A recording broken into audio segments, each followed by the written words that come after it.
Ok, vamos a hacer algo. Si ese fue para mí, está bien, ¿no? Pero si es para el Rey de Reyes y para el Señor de Señores, tiene que ser el que se escucha allá en el cielo, porque ahora... Sí, porque imagínate tú, bueno es el Señor. A veces, lo que pasa es que posiblemente muchos no se dan cuenta, ¿verdad? Pero en el mundo espiritual pasan cosas todo el tiempo que nosotros no vemos. Le voy a pedir que le dé compartir cuando pueda la transmisión. Que nosotros no vemos. Y cuando usted está adorando, cuando usted está orando, yo quiero que sepan, en el mundo espiritual hay oposición. Porque el lado de las tinieblas no quiere que usted adore, no quiere que usted ore, no quiere que usted entienda. Yo quiero que usted entienda eso. Y aunque nosotros, gracias a Dios, no podemos ver en el mundo espiritual, pero el mundo espiritual es hasta más real que el mundo que usted puede ver, que el mundo físico. Y a veces mientras estamos aquí buscando la manera de elevar la adoración, hay una oposición terrible en el mundo espiritual. Y lo que pasa es que lo empezamos a sentir varias gente. Esta gente de aquí, ellos cometen errores que se dan cuenta ellos y todo el que sabe de música.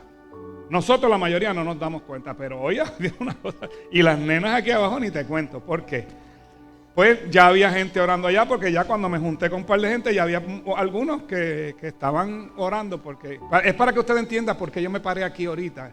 Y usted a veces tiene que parar en su vida de momento en su casa y hacer eso.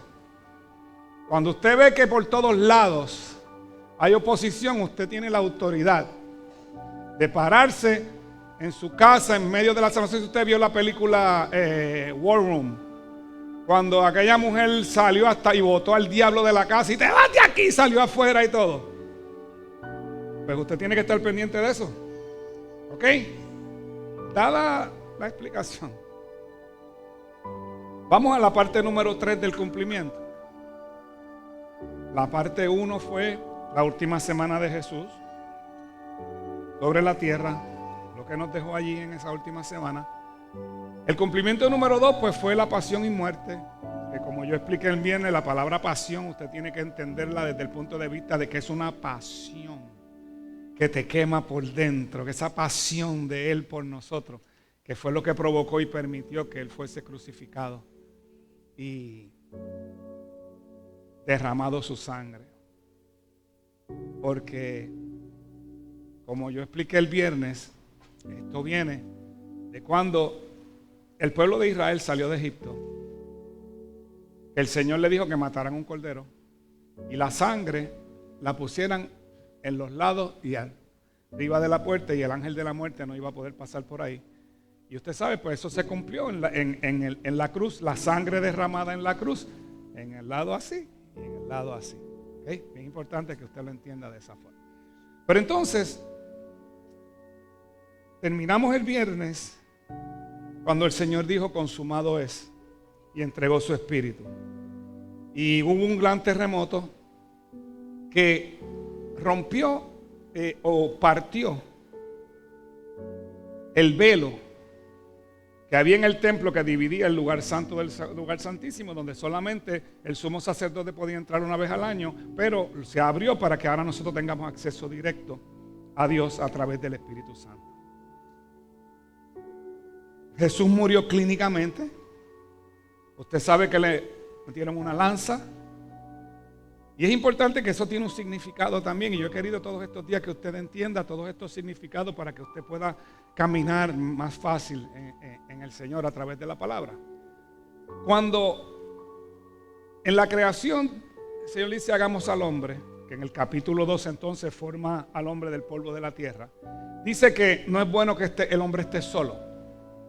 Y le abrió el costado, sacó a la mujer de ahí, ¿verdad? Pues esa lanza en el costado, de ahí Dios sacó la novia de Jesús, que es la iglesia. Ese es el nacimiento de la iglesia. Simboliza esa lanza en el costado, porque de ahí en adelante entonces Ya eso es otro tema, ¿verdad? Comienza a formarse la iglesia de Jesucristo sobre la tierra. Pero entonces cuando Jesús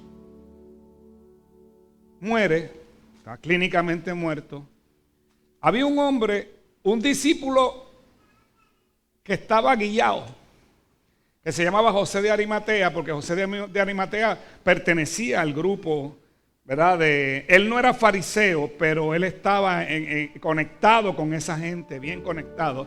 Y él pues a escondidas se reunía con Jesús, al igual que hizo Nicodemo. Y bueno, se dice que Nicodemo estuvo cuando fueron a llevar a Jesús a la tumba. Este hombre era un hombre adinerado y tenía una tumba donde pues la cedió para que llevaran a Jesús. Lo bajan, lo limpian, lo ponen en la tumba y ruedan. Era una piedra redonda que era como una cueva, era esas tumbas, y entonces con esa piedra redonda que pesaba mucho, tenían que moverla entre varios hombres, pues cerraban. Entonces los fariseos le pidieron a Pilato que sellaran, porque acuérdate que Jesús había dicho que iba a resucitar. Y ellos dijeron, esta gente se van a robar el cuerpo para después decir que resucitó. Y mandaron a sellar la piedra y le pusieron unos soldados a velarla.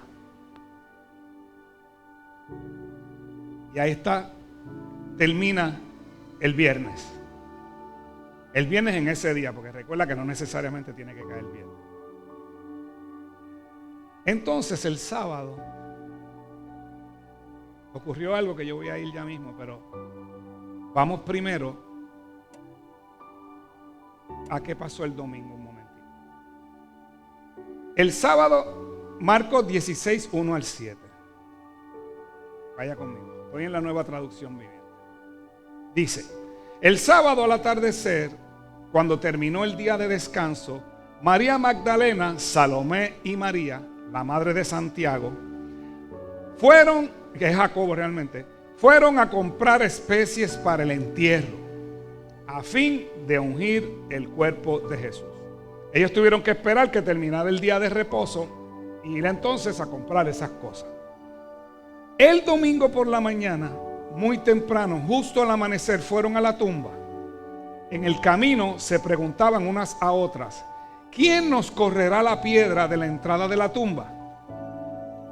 Recuerden que ellas van pensando, esto es pesado, somos mujeres nada más. Están los soldados ahí también, a ver si nos dejan. ¿Quién nos correrá la piedra de la entrada de la tumba? Pero se preguntaron. Pero cuando llegaron se fijaron y vieron que la piedra, que era muy grande, es importante que tú veas toda esta parte que se escribe, que era muy grande, ¿sabes? El escritor Marcos está diciendo, mano, era grande, ¿cómo la movieron? Ya estaba corrida. Versículo 5. Cuando entraron a la tumba, vieron a un joven vestido con un manto blanco, sentado al lado derecho. Las mujeres estaban asustadas, pero el ángel les dijo: no se alarmen. Ustedes buscan a Jesús de Nazaret, el que fue resucitado. No está aquí, ha resucitado. El que fue crucificado, perdón, no está aquí, ha resucitado. Miren, aquí es donde pusieron el cuerpo. Ahora vayan y cuéntenles a sus discípulos, incluido Pedro, que Jesús va delante de ustedes a Galilea y allí lo verán tal como les dijo antes de morir. Cuando él le dice a Pedro: Pedro, el diablo me ha pedido para zarandearlos a ustedes como el trigo, y yo estoy intercediendo por ti para que no te parte la fe. Le dice: y cuando te arrepientas y vuelvas, dile a los muchachos, y los veo en Galilea. O sea que ya Jesús había dado una instrucción de verlos en Galilea. Jesús ya había explicado esto con varias razones, varios momentos, que hasta un día Pedro le dice que no, y él le tiene que decir: apártate de mí, Satanás. ¿Sabes? Tú no te puedes meter en esto, tú tienes que pasar. Estate tranquilo. La tumba no lo pudo retener, no había manera que la tumba lo retuviera. Pero entonces tú te haces la pregunta: ¿pero y por qué tuvo que esperar al domingo? Aquí hay una enseñanza que podemos agarrar, y es que entre la promesa y el hecho hay un lugar en el medio que siempre es necesario que ocurra. No necesariamente todo va a ser corrido. Hay un espacio en el medio siempre entre lo primero y la conclusión. Y eso apréndalo ahí. Pero ¿qué pasa? Cuando se dice que es al tercer día, ¿okay? Así funcionaba, los judíos funcionaban de esa forma. Entonces, el sábado, vamos a meternos en la película, en la situación de ese sábado. ¿Qué había en el corazón de toda esa gente que seguía a Jesús? Principalmente los 12. Estos otros que estaban como Arimatea, como Nicodemo, ¿verdad? La mamá de Jesús, todas aquellas mujeres, porque había un grupo grande de mujeres. Yo creo que, y las mujeres financiaban, quiero que sepa, las mujeres financiaban el ministerio de Jesús. Como siempre, las que tienen el billete en la casa. Nosotros lo ganamos y se lo entregamos a ellas. ¿Sí? Tranquila. Luis, tú entregas. Más nada que buscar. Y toda aquella gente que había, ¿sabes? Frustración. Es como en un deporte, para los que les gustan los deportes. Cuando el caballo del equipo se lesiona y vienen las finales, tú haces y pones el juego así, casi llorando, porque la estrella no está. ¿Y ahora qué vamos a hacer? Y cuando te dicen que está fuera ya por el resto de la temporada, tú dices, pues ya tú no ves nada ni más juegos. Ya tú dices, ya no hay break. Pues, ¿qué había en el corazón de toda esa gente? La tristeza, la frustración. ¿Qué vamos a hacer ahora? Todo lo que hicimos, llevamos 3 años y medio, hemos cogido palos, hemos cogido rechazo, hemos tenido que huir, hemos tenido que hacer tantas cosas, pero estábamos decididos a seguir a Jesús. Y ahora,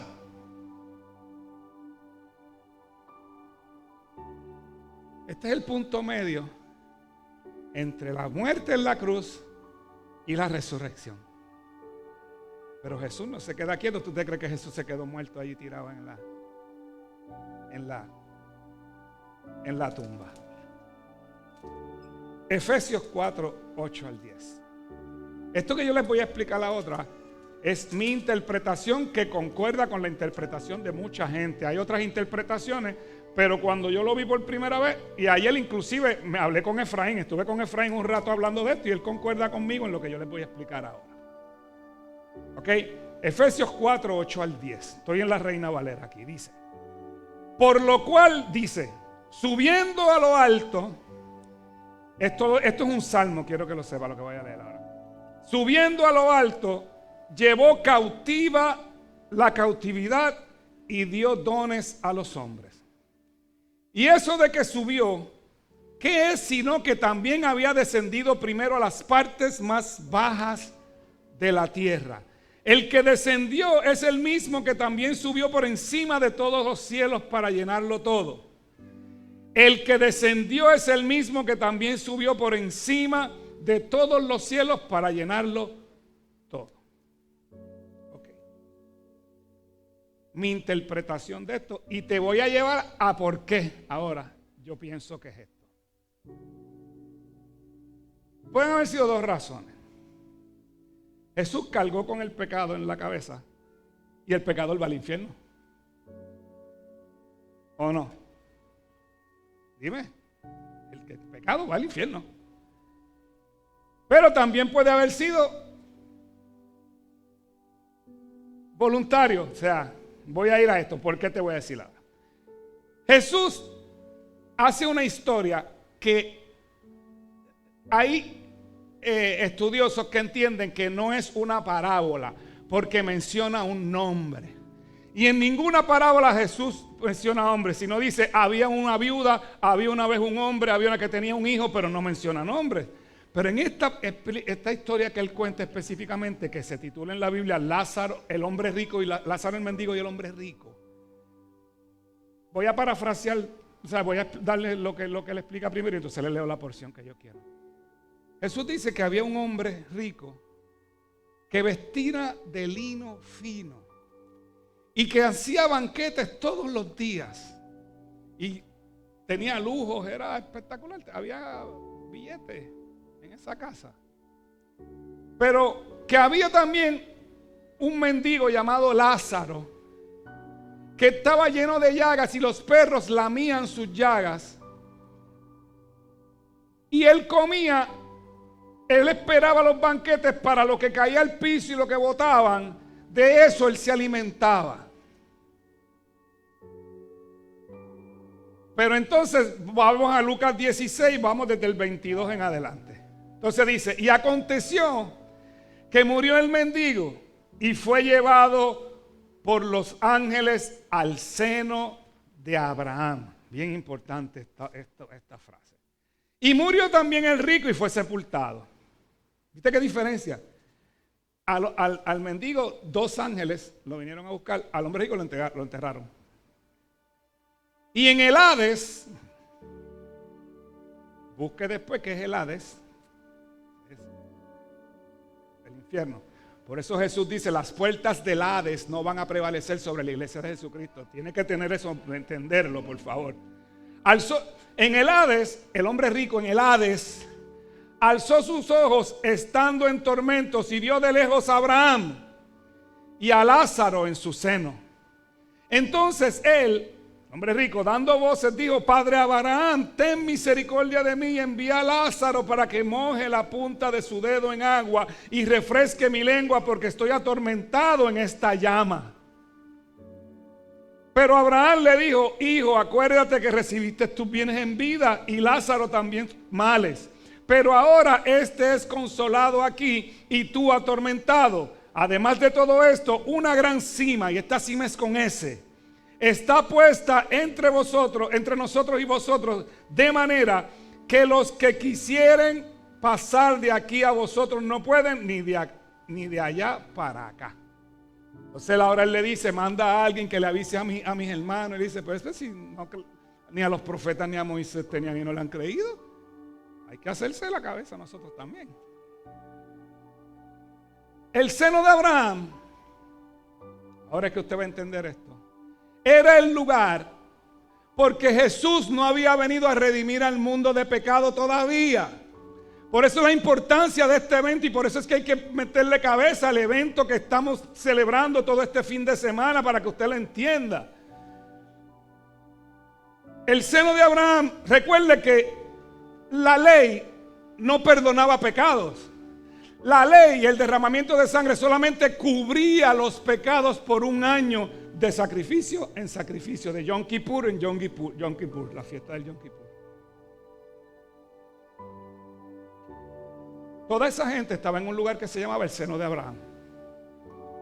Y si te fijas, es en lo profundo de la tierra porque está al lado del Hades. Del Hades podían ver a los que se estaban tomando la piña colada allí mientras ellos tenían calor aquí.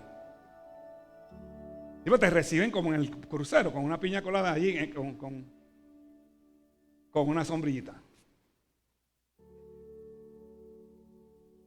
La palabra cima con S es un precipicio, no una montaña. O sea, que había un precipicio grande que dividía un sitio del otro, pero esa gente, ahí estaba Abraham, ahí estaba David, ahí estaba Moisés, ahí estaba Jacob, ahí estaba Isaac, ahí estaba Josué. Todos los que estaban esperando redención, porque por eso usted va al capítulo 11 de Hebreos y dice que por la fe esta gente, aunque no alcanzaron la promesa, siguieron haciendo lo que les tocaba porque ellos no alcanzaron morir y ir directo a la presencia de Dios, que es la promesa, pero que es la conclusión de la ley, la culminación de la ley, que es Jesús. Pues entonces dice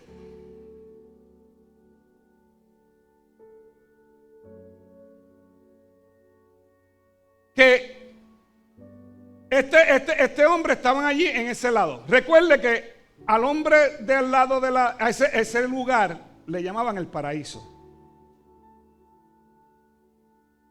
¿Qué le dice Jesús al hombre que está al lado de la cruz? De cierto te digo que hoy estarás conmigo en el paraíso, porque todavía no estaba concluido la misión de Jesús. Entonces, es que me falta un versículo aquí. Ok, míralo aquí. Entonces, dice que en la ley de Efesios dice que Él llevó cautiva la cautividad. O sea, que Él bajó a lo más profundo de la tierra entre viernes y domingo. Agarró todo el que estaba cautivo allí esperando liberación. Y nos dijo, nos vamos para el lugar que yo estoy preparando para ustedes. Y ahora eso está vacío ahí. Ahora pueden haber ratones corriendo por allí y todo. El que mira ahora dice, ya, esta gente que estaban ahí, ¿dónde estarán? Porque Jesús, en el cumplimiento de la ley, a los que habían seguido y esperado en Él, les dijo que llegó el tiempo ahora. Ya no vamos a estar más aquí. Ahora nos vamos a la misma, porque hay quien está a ver a Abraham. ¿Al lado de quién vieron al mendigo? Al lado de Abraham, no al lado de Jesús. Ahora no, ahora tú vas y ahora es al lado de Jesús. Ahora es Jesús el que te recibe. Ahora Jesús es el que comparte contigo.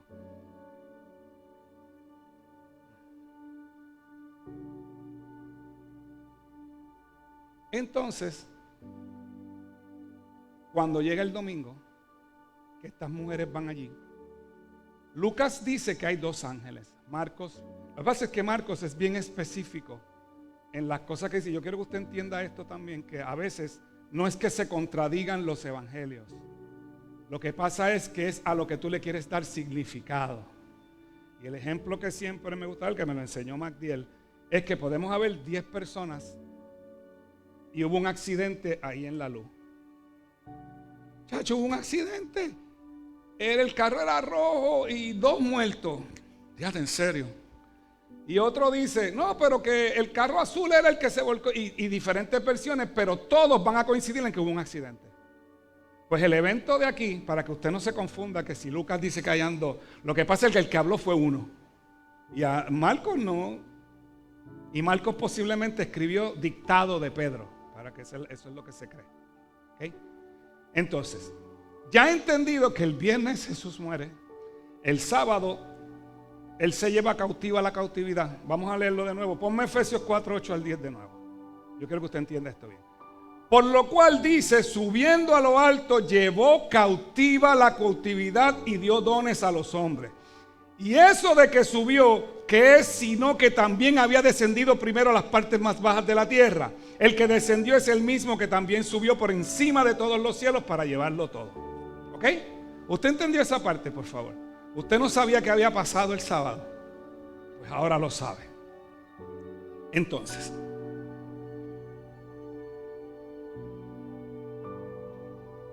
cuando Jesús caminó por la tierra, ¿verdad?, en su ministerio, hubo 3 eventos de resurrección a través de él. Primero, la hija de Jairo. Ustedes saben que lo llaman mi hija, y cuando Jesús va, viene la mujer del flujo de sangre. Y la niña muere y él dice, no, está dormida. Y se burlaron. Se burlaron. Dormida. Y me imagino que después cuando lo hizo, es verdad, sí, era verdad que estaba dormida. Porque así es la gente. Después hay un evento donde Jesús va caminando y viene un entierro. Ese evento se llama la viuda de Naín, donde la señora era viuda y su único hijo había muerto. Y él se para y le dijo, tranquila, paren ahí. Él pone la mano sobre la caja y vive. Pero hay uno más violento todavía, que es la resurrección de Lázaro. ¿Por qué es más violento todavía? Porque Lázaro era amigo íntimo, esa familia eran amigos íntimos de Jesús. Jesús intimaba con ellos. Jesús intimaba con ellos.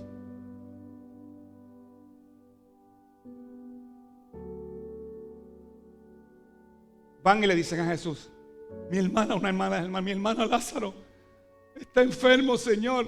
Tienes que venir. Le dice, tranquilo, esa enfermedad no es de muerte. Jesús se va. 4 días después Jesús es que aparece y se para a las afueras del pueblo, vamos a llamarlo. Y está ya parado afuera con los discípulos y viene Marta. Y le dice, Señor, si tú hubieras estado aquí, mi esposa, mi hermano no hubiera muerto. ¿Sabes que Marta era intensa? ¿Sí? Marta era intensa. No, esta Marta, eso es un ángel, una mujer de Dios. La de aquí es un ángel de Dios. Esa no. Esa no. Ni Vicky tampoco. Las ancianas. Cuando usted ve un parking que dice ancianos allá afuera, no crea que es para viejitos, es que es de Vicky y de Marta, ¿ok? Sí, porque lo pensamos, que ahora dice, mira, esto es para ancianos, deja parquearme. No. Sí, porque están un poco tensos. Es que sí, que se relajan. Pues entonces, Jesús viene al cuarto día. ¿Por qué? Hay una razón de ser porque el cuarto día. Porque ellos tenían la creencia de que el Espíritu se quedaba 3 días ahí. Y si Él venía a los 3 días, sí, porque el Espíritu lo jaló y el Espíritu no se fue. ¿Entienda eso? Pues Él vino al cuarto. Y entonces, chicos, tu hermano va a resucitar, Marta, tranquila. Sí, yo sé que van a resucitar en el día de la resurrección final, pero se murió. Él era joven, él era bueno. Y en Juan 11:25 el Señor dice, y le dijo Jesús, yo soy la resurrección y la vida. El que cree en mí, aunque esté muerto, vivirá. ¿Lo crees? Falta ahí esa parte que no sé por qué no está, pero se supone que dice, ¿lo crees? Y esa es la pregunta que yo te hago hoy, si tú lo crees. Porque entonces Jesús le dice, llévenme a la tumba. En esa tumba generalmente habían varios muertos, no estaba uno solo. Eso era para varias gente. Entonces, Jesús dice, cuando lea, mira, pero es que ya hiede, lleva 4 días. El cuarto día es importante, lleva 4 días, ya hiede. O sea que no hay manera. Abran la puerta. La puerta no la. Muevan la piedra. Y toda la gente que estaba ahí, porque había mucha gente, dice que había mucha gente, movieron. Y Jesús ora y le dice, Señor, bueno, él ora después. Le dice, Lázaro, ven fuera. ¿Por qué lo llamó por su nombre? Porque si habían más muertos, se iban a levantar todos, iban a venir todos. Quiero que lo sepa, pero era para Lázaro. Y como le enseñaron a mi nieto Jean Pablo cuando era chiquito, Lázaro salió así. Eso fue como Jean Pablo me explicó la resurrección de Lázaro. Que salió así. Ya Jean Pablo tiene 20 años. Y la gente quedó asombrada. Porque ahí no había manera de que dijeran que fue un truco. Entonces, Jesús se empezó a dejar ver. Vaya conmigo a 1 Corintios 15.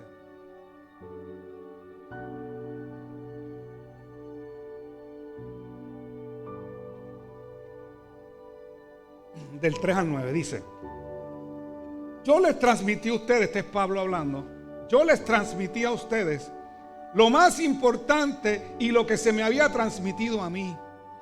Cristo murió por nuestros pecados, tal como dicen las Escrituras. Fue enterrado y al tercer día fue levantado de los muertos, tal como dicen las Escrituras. Lo vio Pedro y luego lo vieron los 12. Más tarde lo vieron más de 500 de sus seguidores a la vez, la mayoría de los cuales todavía viven, aunque algunos ya han muerto. Luego lo vio Santiago, y la parte de Santiago es tan importante porque Santiago no creía en él. Y por eso se explica tan claramente que se le presentó a Santiago y luego Santiago se convierte en el líder de la iglesia de Jerusalén y escribe la carta que se llama Santiago. Ese es su medio hermano. Y después lo vieron todos los apóstoles. Y por último, como si hubiera nacido en un tiempo que no me correspondía, dice un abortivo la Reina Valera, también lo vi yo. Pues soy el más significante de todos los apóstoles. De hecho, ni siquiera soy digno de ser llamado apóstol después de haber perseguido a la iglesia de Dios como lo hice. Fue donde los discípulos y faltaba Tomás. Y Tomás dijo, tengo que verlo. Y Jesús se apareció y Jesús dice que traspasó la pared, porque esos son los cuerpos glorificados, que ese es otro tema. Y le dijo: Tomás, mete la mano. Señor, sí, porque has visto, has creído. Bienaventurado el que creyó y no vio. Eso es para nosotros. Bienaventurado el que creyó sin ver. Se le presentó a Pablo cuando Pablo iba camino a Damasco a perseguir a los cristianos, con unas cartas para matar, para hacer lo que tuviera que hacer contra los cristianos que habían huido de Jerusalén. Pero hay uno de todos los eventos donde Jesús se apareció, hay uno que a mí me conmueve y me coge y me esbarata por dentro. Y son los del camino de Emaús. Dice que iban dos hombres camino a Emaús que venían de Jerusalén. Recuerden que se estaba celebrando la fiesta de la Pascua, todo esto que estaba ocurriendo. Y entonces todo el mundo estaba allí. Como siempre yo digo, el del pueblo que usted sea, mi familia de parte de mami era de Toalta, y había un día que era el día de los toalteños ausentes. Y todos los toalteños de diferentes sitios venían a esa actividad. Pues estaban todo el mundo en la fiesta. Entonces estos dos hombres van caminando y van comentando: wow, mano, ese hombre que mataron, el profeta, wow, cómo lo trataron, cómo lo escupieron, qué tremendo. Y Jesús se les suma en el camino. Empieza: ¿de qué hablan? Es que el hombre, que tú no sabes. Él le pregunta: ¿qué pasó? Que tú no sabes.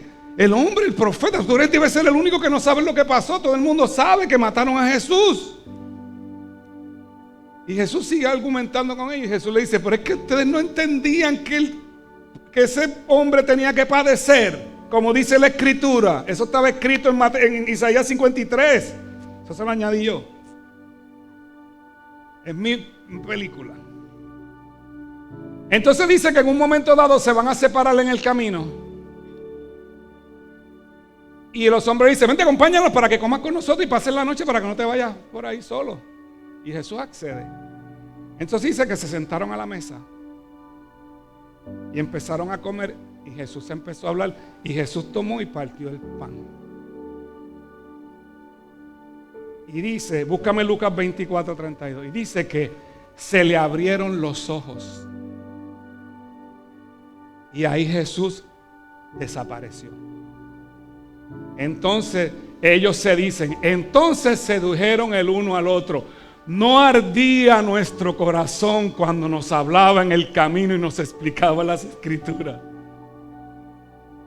No ardía, y yo espero que a ti te arda el corazón.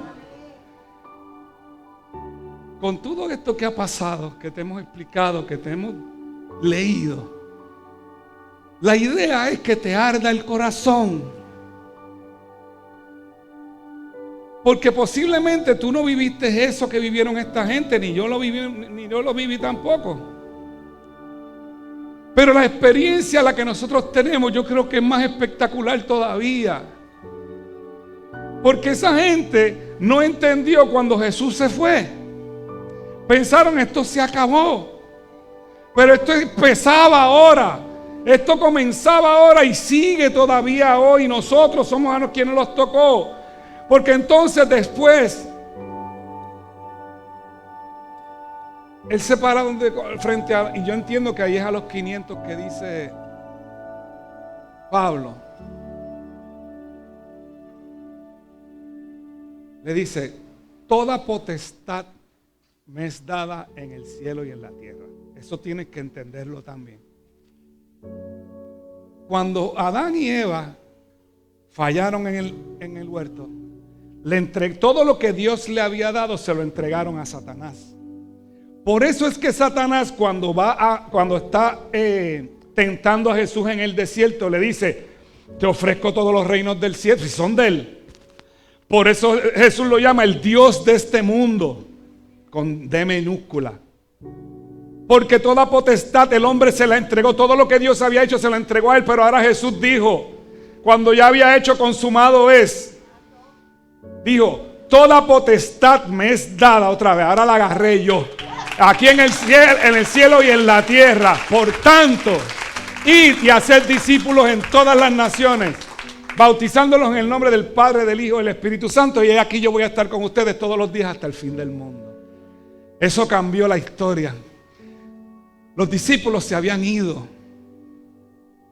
Los que pescaban se fueron a pescar. Los que tenían negocios se fueron a sus negocios. Los que construían se fueron a construir. Se acabó. Se acabó. Se acabó. Pero entonces, antes de elevarse, se reúne con ellos y les dice: bueno, muchachos, llegó la hora. Él lleva 40 días caminando sobre la tierra. O sea, después de la resurrección tuvo 40 días mostrándose y enseñando. Entonces le dice a los discípulos: quédense aquí en Jerusalén, no se muevan. Y ellos dirían: pero ¿y qué va a pasar con Roma? Eso está en el libro de los Hechos, en el capítulo 1, búscalo. ¿Qué va a pasar con esto? Y le dice: a ustedes no les compete saber lo que va a pasar. Simplemente quédense aquí hasta que venga poder de lo alto. Y recibiréis poder cuando venga sobre ustedes el Espíritu Santo. Y me seréis testigos en Jerusalén, en Samaria, en Judea y en los confines de la tierra. Dejó preparado todo, porque ahí fue que todo comenzó. El que cree que todo terminó en la cruz, como creía Satanás y sus demonios, se equivocó, porque ahí es que todo empezó. Ahí es que todo empezó. Eso es tan importante porque nosotros tenemos un Dios vivo. O sea, cuando usted se va a los musulmanes, y nosotros respetamos a todo el mundo, pero Mahoma, ¿dónde está? En la tumba. Buda, ¿dónde está? Y si seguimos así, todos están en sus tumbas. Pero el del nuestro, la tumba está vacía. La tumba está vacía. Porque venció la muerte. Porque él dijo: a mí nadie me quita la muerte, la vida, yo la doy y yo la recupero para atrás cuando yo quiera. Porque yo soy el dueño de todo. Si esto no hubiera ocurrido, para nosotros esto sería una religión más. Una religión más. Pero nosotros no tenemos una religión más, nosotros tenemos un estilo de vida. Nosotros tenemos una forma de vivir conforme al Dios de la creación que vive en nosotros, que anda con nosotros. La Biblia sería un libro más. Vayan subiendo los adoradores. Y nuestra fe sería vana. Cuando Abraham fue a llevar a su hijo, que el Señor le dice: dame a tu hijo, tu único hijo, al que amas, entrégamelo en sacrificio. Dice Abraham: pues está bien, vamos. El de la promesa, con 120 y pico de años ya, y de mí iba a ser una gran nación, pero él fue confiando, por eso es el padre de la fe. Pero él tenía un truco debajo de la manga. Pues si usted no lo sabe, el escritor de los Hebreos lo cita en el capítulo 11, en el versículo 19. Dice: Abraham llegó a la conclusión de que si Isaac moría, Dios tenía el poder para volverlo a la vida, y en cierto sentido Abraham recibió de vuelta a su hijo de entre los muertos. Por eso usted no puede tenerle miedo a la muerte. Si usted le sirve a Dios, si usted es cristiano, usted no le tiene miedo a la muerte. Todo lo contrario. Pablo decía: para mí el vivir es Cristo, pero el morir es ganancia. ¿O usted piensa que usted puede determinar cuando usted puede morir o vivir? ¿Usted piensa que usted tiene ese poder? Yo no. El día que a mí me toque partir de esta tierra es porque Dios lo determinó, no porque yo quise. Hay gente que se ha caído de un avión, hay gente que ha salido de un fuego, hay gente que ha tenido unos accidentes que tú dices: pero ¿cómo es posible? Porque no era su momento. Y se murieron 10 alrededor y él vivió.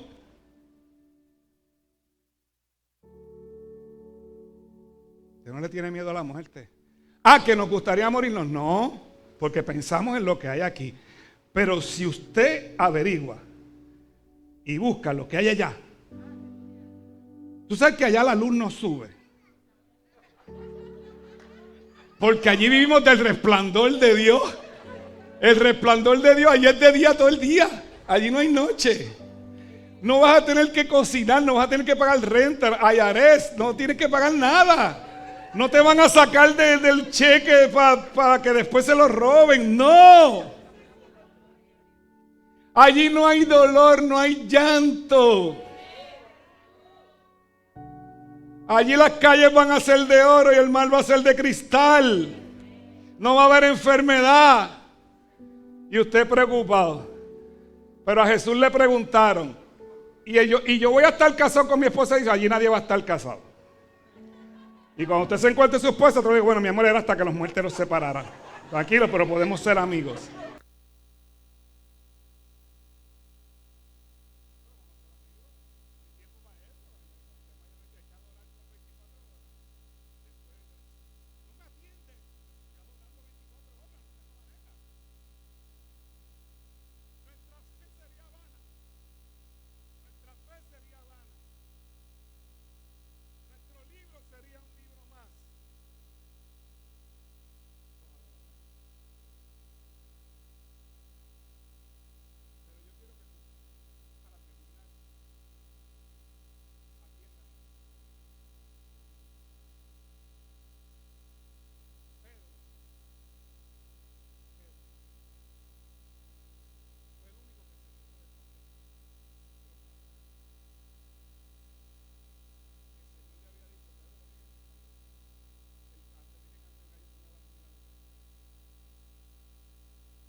Pedro se fue. Pedro se desapareció, pero entonces fue. Yo me voy yo. Pero miren qué interesante lo que les leí al principio. No sé si usted se dio cuenta. En Mateo 16, cuando fueron a la tumba. Mira lo que le dicen el ángel.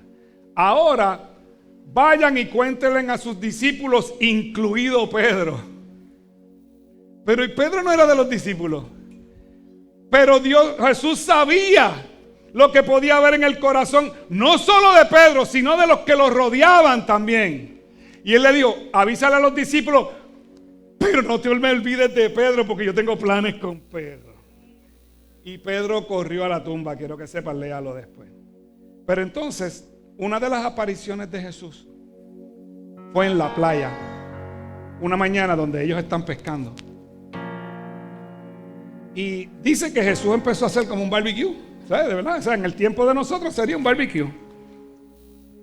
Y entonces él se hace de lejos, le dice, muchachos, pescaron algo. Ni un catarro. Le gritaron, pero no saben de quién le está hablando todavía. Tiren la red a la derecha. Y sacaron peces. Y ahí dijeron, esto soy yo en mi película, o sea, yo lo estoy viendo en mi película, acuérdate. Pedro, yo creo que ese es el maestro. Dice que Pedro se puso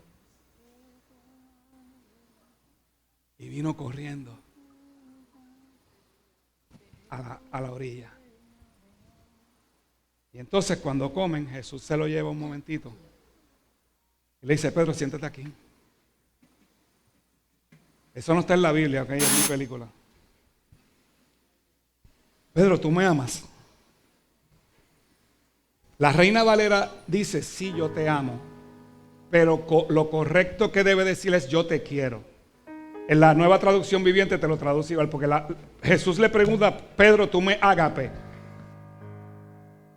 Y Pedro le contesta, sí, Señor, yo te fileo. En el original. O sea, y eso es bien importante. Pedro era un hombre rudo, ¿sabes? Y metía las patas, que posiblemente no sabía lo que era amar. Pero Jesús lo estaba transformando en ese momento. Vuelve y le pregunta, cuando le dice, sí Señor, yo te amo, yo te quiero, apacienta mis ovejas. Pedro, tú me amas por segunda vez. Acuérdate que el Señor le está preguntando, ¿tú me amas? Y eso pasa en los matrimonios que dicen, yo te quiero, y no le sale decir yo te amo. Pedro, ¿tú me amas?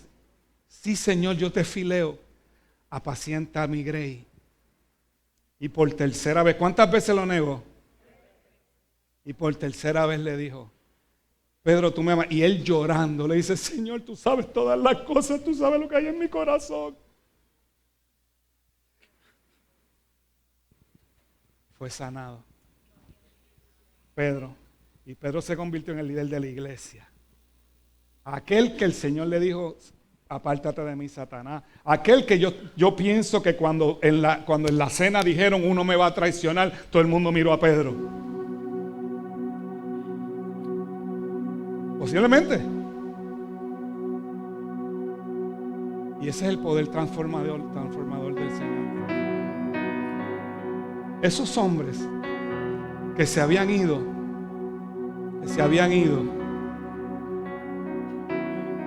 y si ya pensaban que todo se había acabado, su vida jamás fue la misma después de esos 40 días con el Señor. Y no todos los 40 días estuvieron con Él, después de haber visto al Señor resucitado. Los soldados que crucificaron a Jesús en el Gólgota, cuando ya viene el temblor y mueren, dijeron, verdaderamente este era el Hijo de Dios. Cuando Jesús resucitó, salieron un montón de muertos de las tumbas.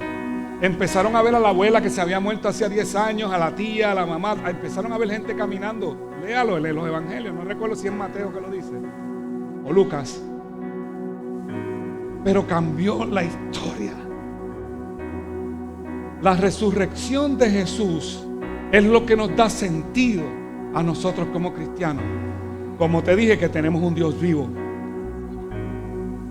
un Dios que está presente, un Dios que va con nosotros, un Dios que sana, que liberta, que restaura y que nos cuida como la niña de sus ojos, como dice en el libro de Deuteronomio. Y aquella promesa que le hizo a Abraham, en ti serán benditas todas las familias de la tierra. Y todo vino a través de Jesús. Que hoy todavía nosotros podemos seguir recibiendo esa bendición a través de ese evento de la muerte y la resurrección de Jesús. Así que usted se va de aquí hoy confirmado que tiene un Dios vivo, o que tiene la opción de un Dios vivo si todavía no lo tiene. La opción de Dios vivo. Y por eso fue que Job, en un momento, cuando dice esa frase célebre después de todo ese proceso que pasó, que él dice, de oídas te había oído, pero ahora mis ojos te ven. Pero también dijo, yo sé que mi Redentor vive. Yo sé que mi Redentor vive.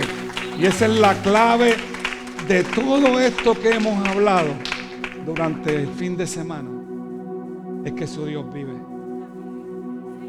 Y no solo vive, sino que recuerde que se rasgó el velo y usted tiene acceso directo a Él, a su presencia, a su compañía, a su amor. Jesús quiere que usted se acerque al Padre como un hijo mimado, como usted lo haría con su papá, o como sus hijos lo hacen con usted como papá o como mamá. Que cuando se cae usted sale corriendo. Que cuando alguien nada más piensa que tú piensas que puede hacerle él algo, ahí tú vas y tú te paras y tú dices que tú vas a hacer. Y eso es lo que necesitas tener en tu corazón, amado, amada. Y si vives para eso, y si vives como esos discípulos que jamás fueron los mismos y estuvieron dispuestos a tener unas muertes terribles cada uno de uno. A unos los decapitaron, a otros los despellejaron, a otros los quemaron en aceite, a otros los quemaron en hogueras, a otros los traspasaron con lanzas, a otros los corrieron por pedregales amarrados de un caballo. con tal de que negaran a Cristo. Ellos dijeron, nada. Cuando le toca el turno a Pedro, dice que estaba con la esposa. Flavio Josefo, el historiador de los judíos, dice que estaba con la esposa. Y cuando él lo pide, él dice, a mí no me crucifiquen. Si me van a crucificar, me crucifican en boca abajo. Yo no soy digno de morir como mi Señor. O sea, se la puso peor. Dice que cuando llevaban la esposa, le gritaba a la esposa, Pedro, amada, tú sabes que el Señor vive, que el Señor te ama. Justo antes de la muerte. Y todos y cada uno de ellos lo entregaron todo por él. Literalmente, el que quiera ser mi discípulo, tome su cruz y sigamos. Yo tomé la mía, yo no sé si tú tomaste la tuya, pero sería bueno que la tomara, de vivir por él y para él. Inclina tu rostro, por favor.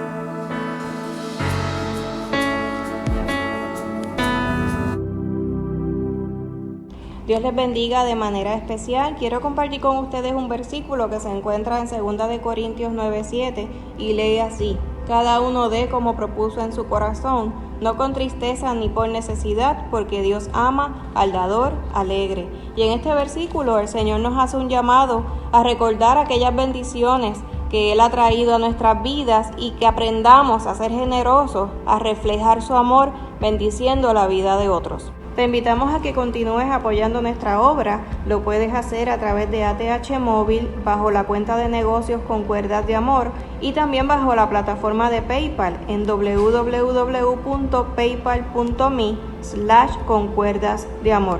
Síguenos en las redes para más información. Y recuerda que Dios es y será nuestra provisión. Y como dice en la palabra, no he visto justo desamparado y su descendencia que mendigue pan. Sigamos creyéndole a Dios, a nuestro Jehová Jireh. Dios les bendiga.